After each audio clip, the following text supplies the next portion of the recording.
ಮನ್ಸನ ಜೀವ ನೀ ನುಡಿಸಿ ಆಡಕ ಢಮರು ಆಗ್ಯಾವ.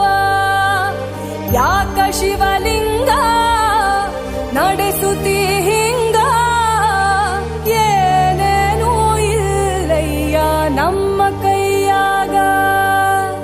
ಎಡವಿಸಿ ತಾಳ ಉರುಳಿಸಿ ದಾಳ ನಡೆಸಿದಿ